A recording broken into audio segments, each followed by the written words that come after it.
देखिए, मंदिर के बाहर भी आपने कभी देखा होगा, जब आप वो फूलों की टोकरी लेते हैं प्रसाद के लिए, आपको हर कोई ये बोलेगा कि वापस आके पैसे दे देना।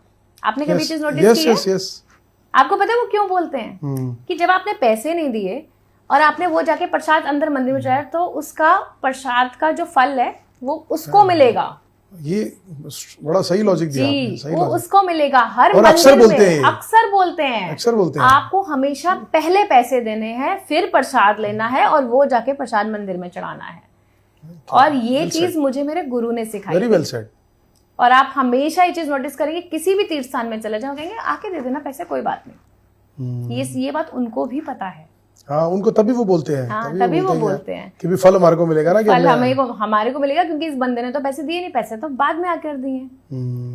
और ये बहुत कम लोगों को ये बात पता है कि हमेशा पहले पैसे देने चाहिए, फिर वो प्रसाद खरीदना।